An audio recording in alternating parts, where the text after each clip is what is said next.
नमस्कार, जय हिंद, जय भारत। डीडी न्यूज राजस्थान के इस विशेष कार्यक्रम में आपका स्वागत है। मैं हूं आपके साथ विकास। आज आप सोच रहे होंगे कि इस प्रोग्राम की शुरुआत इतने जोशीले अंदाज में क्यों की गई है, क्योंकि आज का विषय कुछ ऐसा है जो हर भारतीय में जब भी उस विषय का जिक्र होता है तो वो जोश भर देता है। जो 140 करोड़ भारतीयों का स्वाभिमान है, शौर्य है, गर्व है, जिसके तीनों रंग हमें कुछ न कुछ संदेश देते हैं, जिसके लिए भारत का नागरिक हो, चाहे सीमा पर जो हमारे देश की सुरक्षा कर रहा है, वो उसके लिए अपने प्राणों का बलिदान तक दे देता है। जी हां, बिल्कुल ठीक समझ रहे हैं आप। आज हम बात करने जा रहे हैं भारत देश की आन बान और शान तिरंगे की, क्योंकि आपको पता है कि इस बार जो चौथा साल चल रहा है वो लगातार हर घर तिरंगा अभियान, जो अभियान चल रहा है उसका चौथा साल चल रहा है। पूरे देश में हर्षोल्लास के साथ में, जोश के साथ में, जुनून के साथ में हर घर तिरंगा अभियान चलाया जा रहा है। तो इसी विषय पर चर्चा करने के लिए स्टूडियो में आज हमारे साथ में बेहद ही खास मेहमान मौजूद हैं। मैं उनसे आपका परिचय करवा देता हूं। हमारे साथ में मेजर जनरल अनुज माथुर है। आपने कई वर्षों तक भारतीय सेना में रहकर हमारे देश की आन बान और शान की रक्षा में सब कुछ समर्पित किया है। आज हमारे साथ में है सर, आपका बहुत बहुत स्वागत है। धन्यवाद विकास जी, बहुत बहुत आभार आपका कि आपने मुझे अपने कार्यक्रम में आमंत्रित किया। जी बहुत बहुत धन्यवाद सर। सर के साथ में चर्चा को शुरू करते हैं। सर, एक वक्त था जब तिरंगा सिर्फ 15 अगस्त और 26 जनवरी को ही हमें देखने को मिलता था। चाहे स्कूल हो, चाहे कॉलेज हो, चाहे सरकारी भवन हो, वहां पर तिरंगा सिर्फ 15 अगस्त और 26 जनवरी को ही फहराया जाता था। लेकिन जो वक्त है उस वक्त का दौर गुजरा और आज हर घर तिरंगा अभियान चलाया जा रहा है। हर घर पर तिरंगा फहराने की जो हमें शक्ति मिली, उसको किस तरीके से देखते हैं? देखिए, इससे पहले कि मैं आपके प्रश्न का उत्तर दूं, मैं कुछ पंक्तियां आपके सामने पेश करना चाहता हूं। साहस एवं शौर्य की पहचान है तिरंगा। इन पंक्तियों में आपको इस प्रश्न का उत्तर भी कहीं ना कहीं निहित मिल जाएगा। सरहद पे कुर्बान हो तो साथ है तिरंगा, ओलंपिक में मेडल हो तो देश की शान है तिरंगा, हर भारतीय का स्वाभिमान है तिरंगा, शांति और उन्नति की पहचान है तिरंगा, और तीनों रंगों में समाया हुआ हिंदुस्तान है तिरंगा। बिल्कुल बिल्कुल। तो जो मैं आपको बता रहा था कि भारत की, हर भारतीय की शान, आन बान और उसकी पहचान तिरंगा है। देखिए, जहां तक सेना का इतिहास है, एक सैनिक को अपने देश पर अपने प्राणों की बलिदान देने का, आहुति देने का जो संबल, जो ताकत मिलती है, वो उसके राष्ट्र के ध्वज से, उसकी रेजिमेंट के ध्वज से, उसकी पलटन की पताका से उसको वो ताकत मिलती है। और ये वही भारत है जहां पर लोग अपने राजा के जो ध्वज है उसके उसके उसके गिर जाने पर लगभग आपका युद्ध समाप्त मान लिया जाता था और ये समझा जाता था कि युद्ध चला गया हाथ से।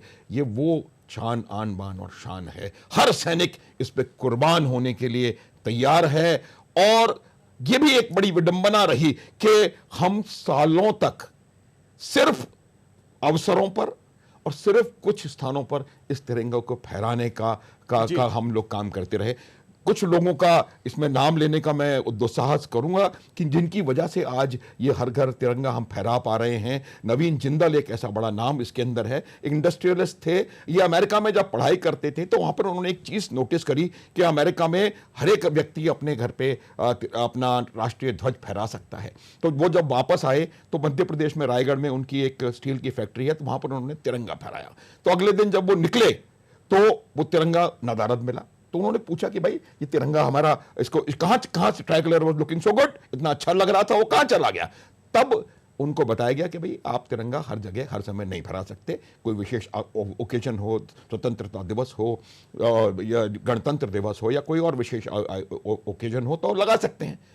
तब से उन्होंने ये निश्चय किया कि किसी ना किसी तरीके से, क्योंकि ये हर भारतीय का सम्मान है तिरंगा, तो उनको लगा कि हर भारतीय को इसका अधिकार भी होना चाहिए कि वो इसको पूरी तरह से सम्मान दे करके अपने घर में फहरा सके। एक लंबी उन्होंने कानूनी लड़ाई लड़ी, बिल्कुल, क्योंकि उसकी वजह यह थी कि कानून इस बात की इजाजत नहीं देता था उस समय का। और 2004 जनवरी में आकर के सर्वोच्च न्यायालय ने उनकी बात मानी और उनको कहा गया, तो यह बताया गया कि जब आप पूरी तरह से इसको सम्मान दे करके कोई भी व्यक्ति कोई कहीं किसी भी समय इस तिरंगे को फहरा सकता जी है। बिल्कुल बिल्कुल, आपने बिल्कुल सही फरमाया कि देश की आन बान और शान तिरंगा है, और इसी का कारण है कि लगातार चौथे साल हर घर तिरंगा अभियान के जरिए घर घर पर तिरंगा फहराया जा रहा है, ताकि देशभक्ति की जो भावना है उसको जन जन तक पहुंचाया जा सके।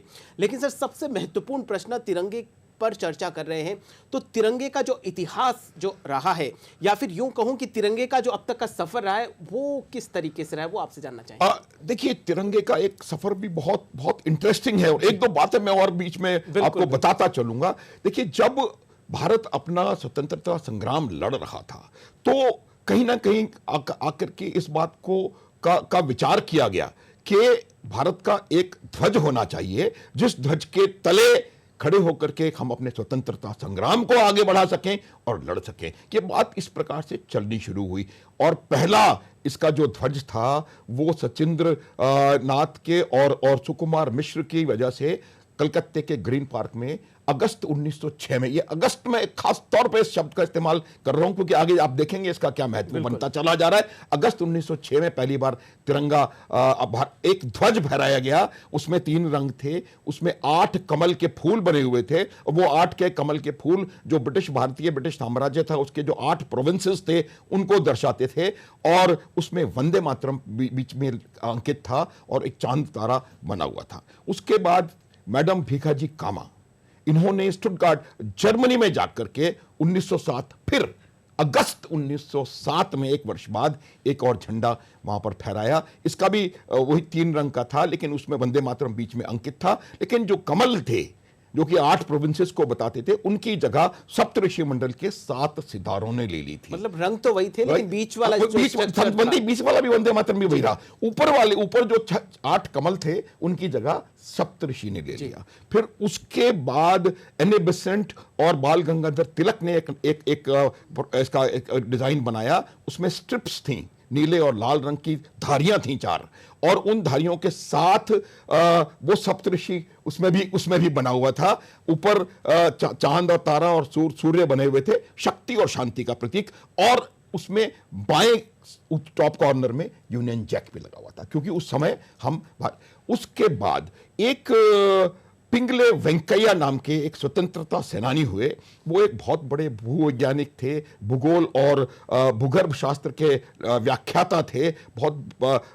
एक भाषाओं पर उनका बहुत नियंत्रण था, भाषाविद कहलाते थे, और सबसे बड़ी बात, बहुत बड़े स्वतंत्रता सेनानी थे। उन्होंने बापू से साउथ अफ्रीका में मुलाकात करी, और जब साउथ अफ्रीका में बापू से उनकी मुलाकात हुई तो उन्होंने बापू को कहा कि हमारे लिए जो आज़ादी है उस समय बहुत नज़दीक आ रही थी, कि आज़ादी बहुत नज़दीक आ गई है और हमें आवश्यकता है एक भारत के ध्वज की। तो उनको बापू ने आदेश दिया कि आप जो है वो भारत का ध्वज तैयार करेंगे, और उन्होंने उस भारत का ध्वज कई सारे उन्होंने वो बनाए।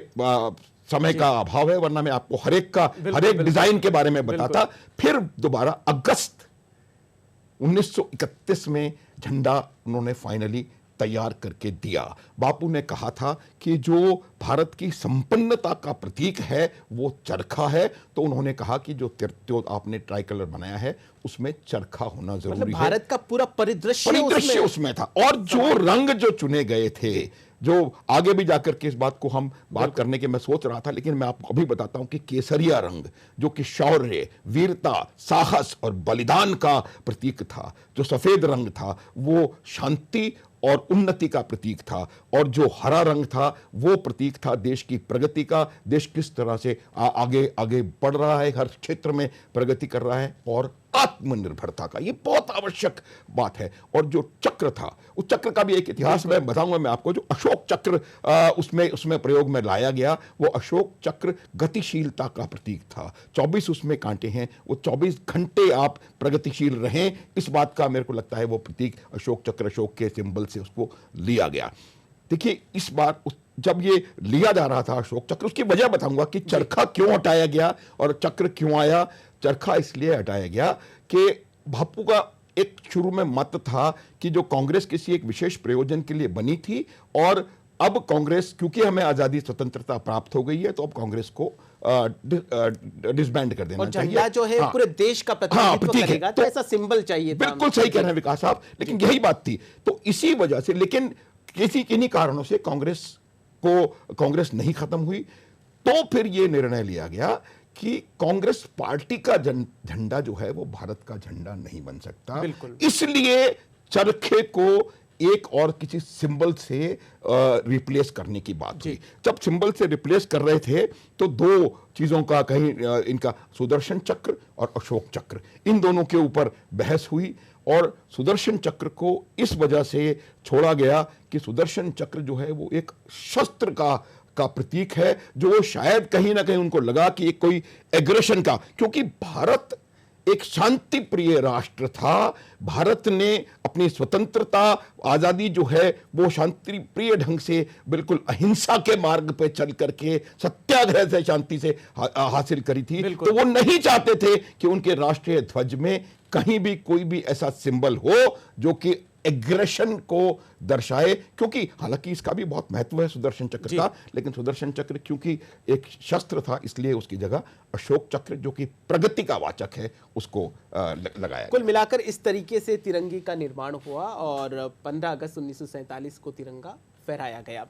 जिस तरीके से हर घर तिरंगा अभियान पिछले 4 साल से लगातार चल रहा है, प्रधानमंत्री नरेंद्र मोदी के नेतृत्व में लगातार शुरुआत होती है तिरंगा अभियान की, तो सर क्या संदेश जाता है पूरे देश में जिस तरीके से जो घर में जो फहराया जाता है?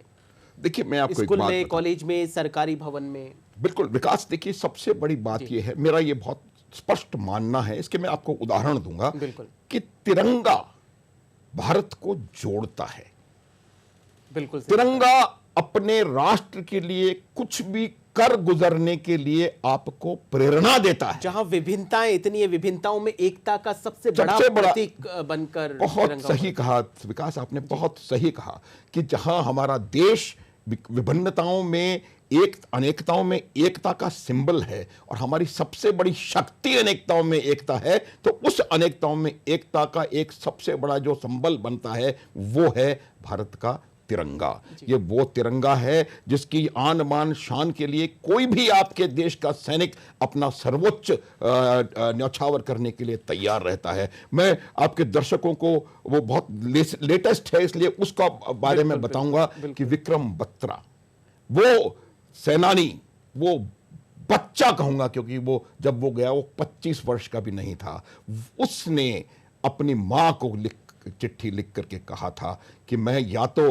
अपने ऑब्जेक्टिव पे तिरंगा फहरा के आऊंगा या तिरंगे में लिपट के आऊंगा, और वो विक्रम बत्रा उसने तिरंगा फहराया भी और लिपट के आया भी। हर सैनिक का ये सपना रहता है कि या तो मैं तिरंगा फहरा कर आऊं या फिर तिरंगे में लिपट कर आऊं।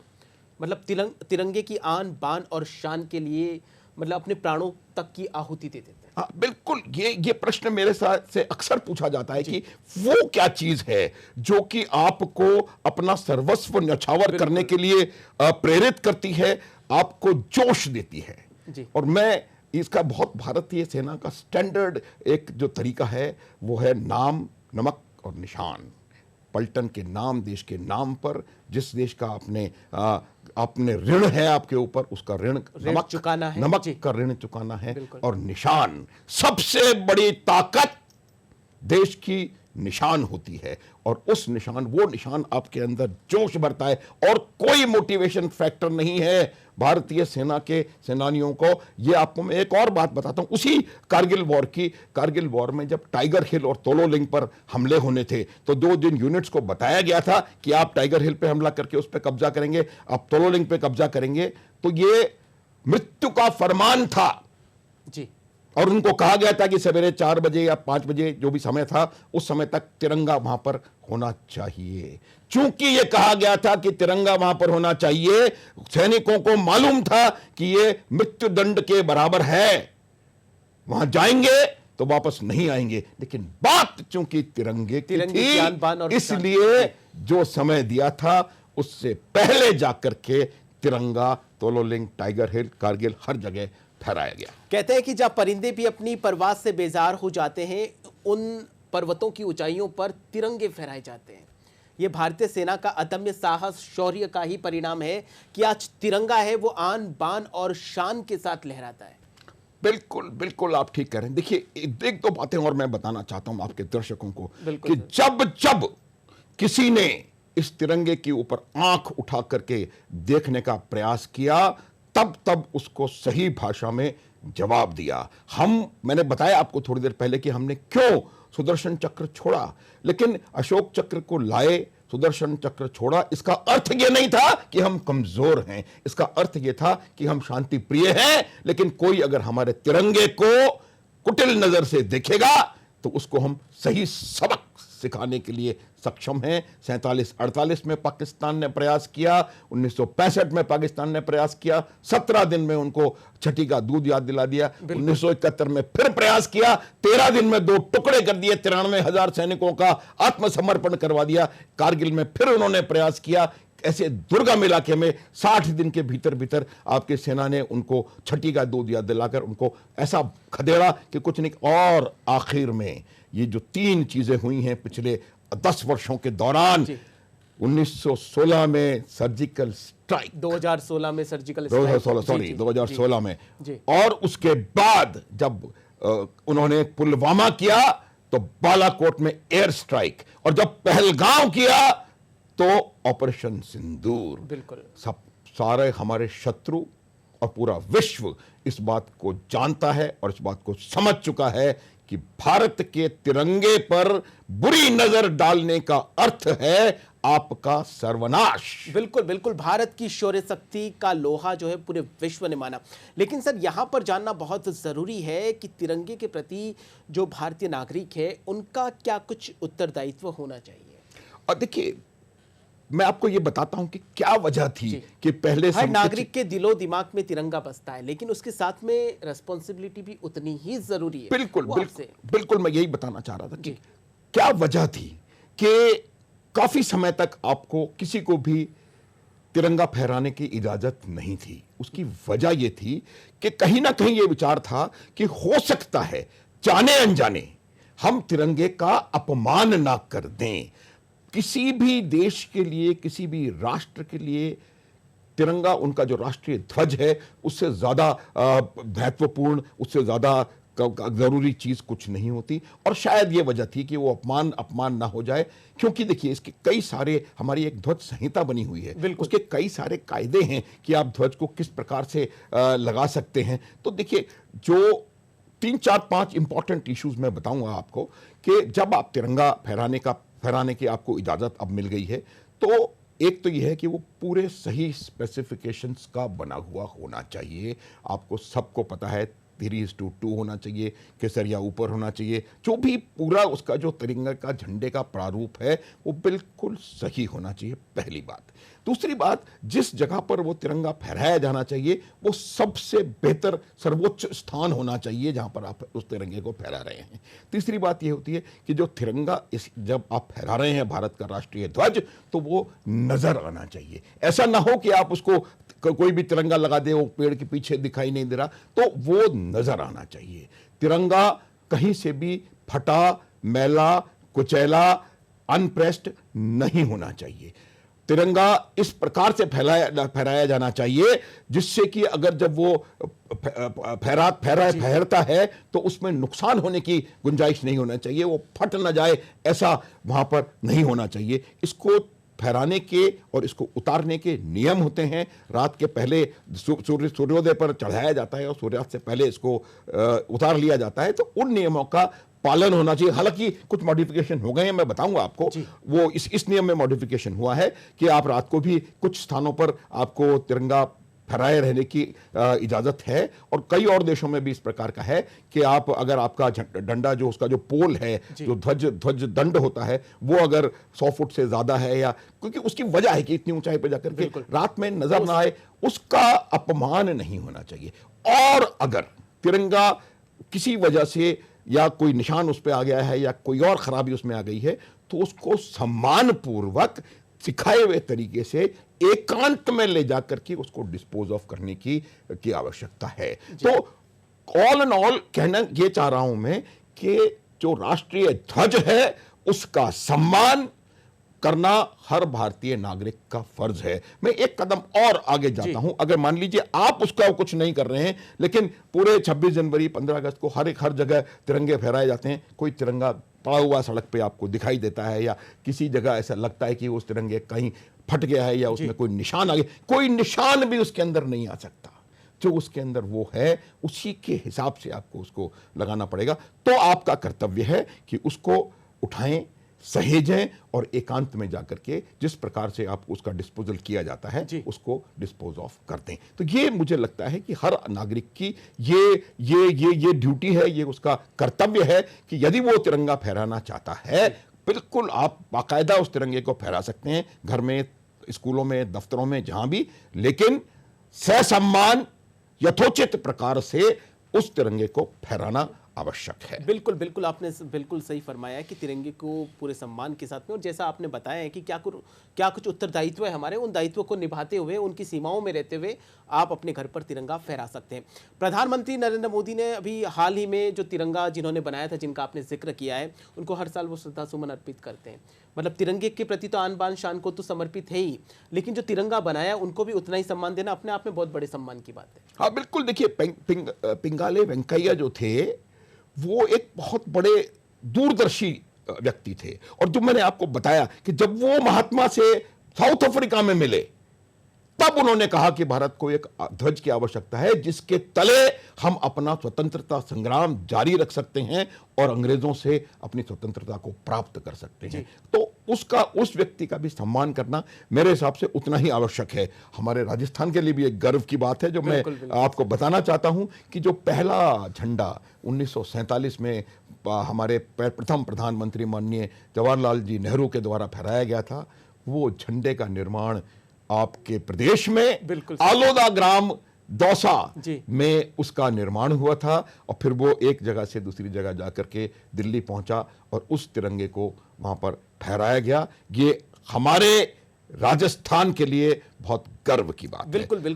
बिल्कुल सर, आपने सही फरमाया कि राजस्थान के लिए बहुत बड़े गर्व की बात है, और देश के लिए तो खैर गर्व की बात है ही। स्कूल कॉलेजों में जो जिस तरीके से वो तिरंगा फहराया जाता है हर घर तिरंगा अभियान के अंतर्गत, तो जो आने वाली पीढ़ी है, जो कल का भविष्य है, जो बच्चे, उनमें सर क्या कुछ संदेश जाता है? देखिए, सबसे बड़ी बात ये होती है कि आपको इस बात का, आने वाली जनरेशन को इस बात का पता होना चाहिए कि किसी भी राष्ट्रीय ध्वज का क्या वैल्यू होती है, और वो उसकी वैल्यू तभी समझ सकते हैं जबकि उनको सिस्टमेटिक तरीके से बताया जाए और उनको इतिहास पढ़ाया जाए कि कैसे आपके राष्ट्रीय ध्वज की शान के लिए कैसे लोगों ने अपने जीवन कुर्बान कर दिए। वो दिन भी कई लोग देखे हैं कि आप एक तिरंगा लेकर के चल रहे हैं, आपके गोली लगी, आप गिर गए, तिरंगा नहीं गिरने दिया, और जब आप पूरी तरह जाने लगे तो किसी दूसरे ने उसको पकड़ लिया, तिरंगा आगे। तो ये मेरा मानना है कि आने वाली जनरेशन को जो हमारा भविष्य है, और मैं आपको बता दूं हमारा भविष्य बहुत उज्जवल है, जो हमारी आगे वाली जनरेशन है वो बहुत जागरूक है, उनको सिर्फ इस बात का ज्ञान होना चाहिए कि भारतवर्ष को जोड़ने वाला, भारतवर्ष को इकट्ठा रखने वाला और हर भारतीय के सम्मान का प्रतीक है उनका राष्ट्रीय ध्वज, और उस राष्ट्रीय ध्वज को जिस प्रकार से, जिस सम्मान के साथ उसको हैंडल करना चाहिए, उसी सम्मान के साथ उसको हैंडल करें। और राष्ट्रीय ध्वज के लिए जो भी करना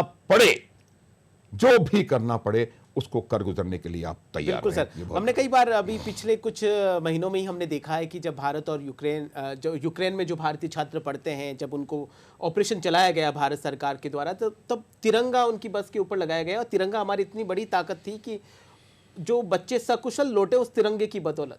बिल्कुल आप सही कह रहे हैं। देखिए, भारत के तिरंगे की जो ताकत है वो पूरी दुनिया में जग जाहिर है, इसमें बताने की कोई आवश्यकता नहीं है। आपने जो हमारे हम जिन लोगों को, चाहे वो यूक्रेन हो, चाहे वो ईरान हो या इराक हो, या जहां से भी हम उनको, सीरिया हो, वहां से निकाल करके लाए हैं, तिरंगा दिखाई दे उनको। न केवल वो, मैं आपको ये भी बताना चाहता हूं कि जब यूक्रेन से लोग वापस आ रहे थे तो जो लोग भारतीय नहीं थे वो भी तिरंगा लेकर के आए, क्योंकि जो तिरंगे की ताकत थी वो उस ताकत को पहचान गए थे। कई नेपाल, पाकिस्तान, बांग्लादेश के लोग भी, उनको भी हम वहां से रेस्क्यू करके लाए, क्योंकि भारत का काम करने का तरीका बिल्कुल अलग है। हम जब किसी की मदद करने की बात आती है तो हम ये नहीं देखते कि वो हमारा मित्र है, शत्रु है, उसका रहना क्या है, कहाँ है। आप देख सकते हैं कि किस प्रकार से तुर्की में जब भूकंप आया था तो सबसे पहला दस्ता जो देश के बाहर से पहुंचा था उस भूकंप में सहायता देने के लिए वो भारतीय दस्ता था। भारत की टीम बांग्लादेश हो, म्यांमार, कहीं भी हो। तो मेरा ये मानना है कि जहां यही ताकत आप यही चीज आपके ध्वज को ताकत प्रदान करती है। आप एक और इसका उदाहरण मैं देना चाहता हूं कि खेल के किसी भी मैदान में आज आपकी स्टेट में एक माननीय मंत्री हैं, वो राज्यवर्धन सिंह राठौर, वो कहते हैं, मैं मेरे बहुत आत्मीय हैं और वो यही कहते हैं कि तिरंगा उनके जीवन का अंग बन गया है, क्योंकि इसी तिरंगे को 2004 में एथेंस ओलंपिक में जब वो पहले भारतीय इंडिविजुअल सिल्वर मेडल जीतने वाले बने तो इसी तिरंगे को उन्होंने फहराया। उसके बाद अगले ओलंपिक में उन्होंने जब लीड किया तो इसी तिरंगे को लेकर चले। तो अब वो तिरंगा उनकी जीवनी में शामिल हो गया है। तो जो खेल का मैदान हो, युद्ध का मैदान हो, कोई रेस्क्यू का मैदान हो, एसएडीआर का मैदान हो, कहीं भी हो, जहां तिरंगा वहीं मैदान। अंतरिक्ष के मैदान में भी शुभांशु शुक्ला जब पहुंचे, तिरंगा लेके पहुंचे, सारे जहां से अच्छा हिंदुस्तान हमारा। तो तिरंगे ने आकाश की गहराइयों को भी छूना शुरू कर दिया। बिल्कुल सही कह रहे हैं आप। देखिए, शुभांशु जी तो पहुंचे ही पहुंचे। उसके पहले जब दुनिया के चंद्रमा के दक्षिणी ध्रुव पर पहुंचने वाला दुनिया का पहला देश भारतवर्ष बना था, तो जब विक्रम लैंडर आया था तो उसके हाथ में भी तिरंगा था। वो विक्रम था और वो तिरंगा था, और शुभांशु ने भी वहां जाकर के तिरंगा लहराया और वहां से आकर के उन्होंने यही कहा कि जो भारत दिख रहा है वो सर्वश्रेष्ठ है, और वो सर्वश्रेष्ठ भारत का सर्वश्रेष्ठ निशान भारत का तिरंगा। जी, भारत का सर्वश्रेष्ठ निशान, हम सब की पहचान, हमारा तिरंगा, हमारा स्वाभिमान और हमारा गौरव है। इसका सम्मान जरूर करें, और राष्ट्रभक्ति की जो भावना के लिए जो हर घर तिरंगा अभियान चलाया गया है उसमें ज़्यादा से ज़्यादा हर्षोल्लास के साथ में आप शरीक जरूर होवे। एक लाइन और मैं अगर आप इजाजत दें तो बहुत पुरानी कहा है कि भरा नहीं जो भावों से, बहती जिसमें रसधार नहीं, वो हृदय नहीं है पत्थर है, जिसमें स्वदेश का प्यार नहीं, और स्वदेश का प्यार तिरंगे की आन बान और शान है। जी बिल्कुल, तिरंगे की आन बान और शान है। सर, आज आप इस प्रोग्राम में पधारे और इतनी सरलता के साथ, इतनी सहजता के साथ, इतने जोशीले और ओजस्वी अंदाज में अपने विचार रखे, आपका बहुत बहुत धन्यवाद। विकास जी, आपको भी बहुत बहुत धन्यवाद, आभार। जय हिंद, जय भारत। जी बिल्कुल, डीडी न्यूज राजस्थान के आज के इस विशेष कार्यक्रम में फिलहाल के लिए इतना ही। आप देखते रहे डीडी न्यूज राजस्थान। जय हिंद, जय भारत, नमस्कार।